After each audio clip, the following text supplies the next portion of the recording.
ilmu yang dia pelajari semakin mengantarkan dia kepada qanaah, menerima apapun yang Allah berikan, selalu merasa cukup, dan zuhud pada dunia.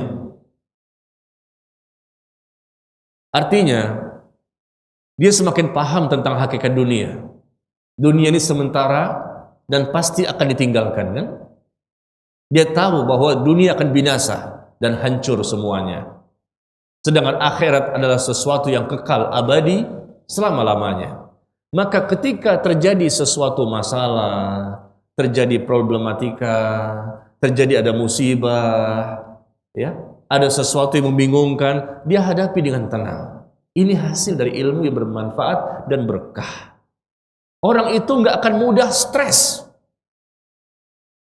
Stres berat itu tidak ada dalam kamus orang mukmin sejati.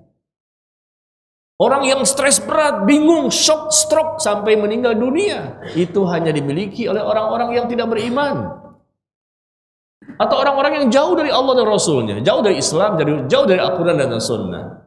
Hasil dari ilmu, maaf, ilmu itu hasilnya apa? Oh, ternyata jenggotnya semakin panjang. Lah, terus bajunya berubah semenjak dia belajar nih, bajunya semakin panjang. Apakah itu hasil? Itu zahir.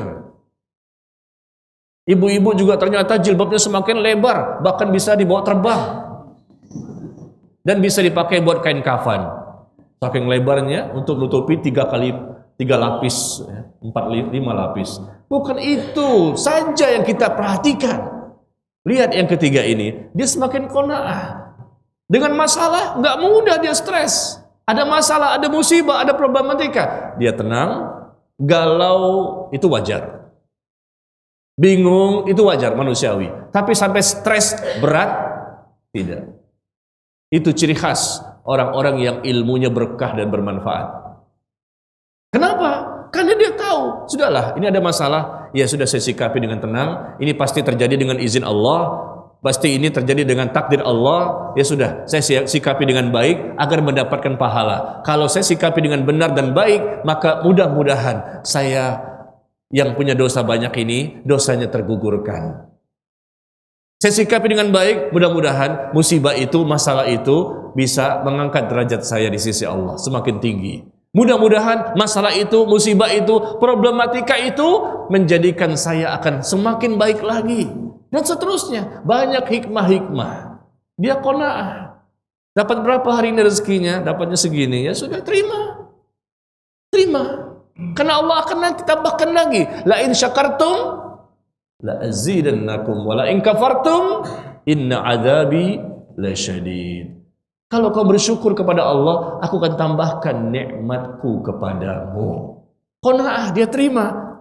Dia udah berusaha tentunya, bukan di rumah saja. Dia berusaha ke sana kemari, qanaah. Ternyata dapat segini, ya sudah, nggak apa-apa. Dia coba cari lagi, coba lagi. Dan dia tingkatkan ketakwaan dalam rangka mencari harta yang halal, rezeki yang halal untuk keluarga di rumah. Wa may taqillah yaj'al lahu makhraja wa yarzuqhu min haitsu la yahtasib. Barang siapa bertakwa kepada Allah, maka Allah akan berikan jalan keluar atas segala permasalahan hidupnya, dan Allah akan berikan solusi. Wa yarzuqhu min haitsu la yahtasib. Allah pun akan berikan kepadanya rezeki yang tanpa disangka-sangka, rezeki yang tanpa diduga-duga. Ya.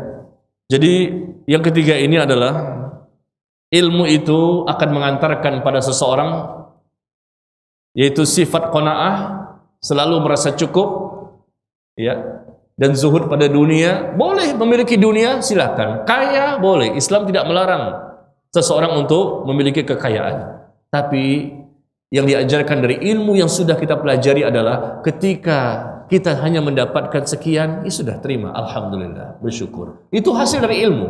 Banyak yang sudah ngaji, yang sudah taklim, tapi ketika dapat sedikit, ya segini. Karena udah ikut sunnah, kenapa jadi segini? Jadi perkiraan dia, kalau udah ikut sunnah nih, ikut taklim, seharusnya rezekinya semakin banyak. Kok jadi segini? Wah, kalau gitu tinggalin aja lah sunnah. Mendingan yang bid'ah. Dulu waktu anak masih belum hijrah, kekayaan anak banyak. Tapi begitu mengikuti yang sunnah, sesuai syariat, kekayaan anak semakin sedikit, semakin persulit kebutuhan. Itu ada. Ada ikhwan-ikhwan yang kadang-kadang mereka sudah ngaji, kemudian mereka mengeluh, Pak Ustadz, semenjak saya ngaji, ternyata semakin seret rezeki saya. Dulu ketika saya jarang ngaji dan tidak tahu tentang sunnah, ternyata rezeki saya banyak.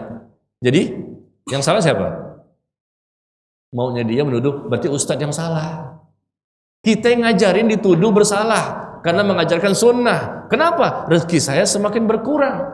Subhanallah. Kita sholat itu bukan dalam rangka untuk supaya rezeki kita semakin banyak, uang kita semakin melimpah. Ada uang, gak ada uang, kita sholat.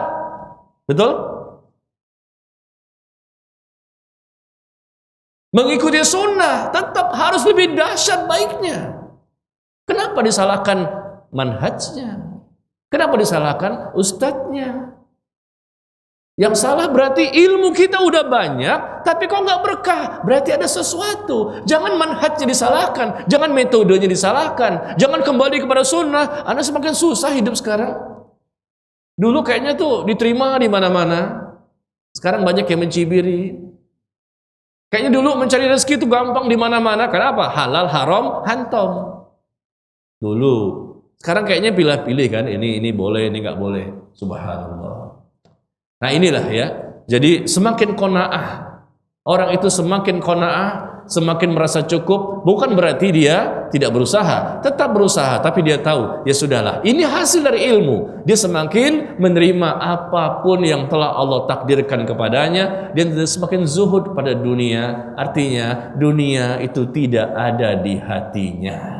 Itu namanya zuhud. Bukan dengan pakaian compang-camping. Ya, kelihatan miskin padahal miliarder tapi pakaiannya compang-camping apa? Zuhud. Bukan begitu. Zuhud itu tidak ada dunia di hati, dunia di tangan. Di hati hanya untuk Allah, di hati hanya untuk akhirat. Abu Bakar As-Siddiq radhiyallahu an pernah berdoa, Allahumma ja'alid dunya fi aidi wa ja'alil akhirah fi qalbi. Ya Allah, jadikanlah dunia berada di tanganku dan jadikan akhirat berada di hatiku. Pernah nggak doa seperti itu? Hah? Pernah doa seperti itu, ikhwan? Ya Allah, jadikanlah dunia ini berada di tanganku dan jadikanlah akhirat selalu berada di hatiku. Kalau seperti ini, kita akan qanaah.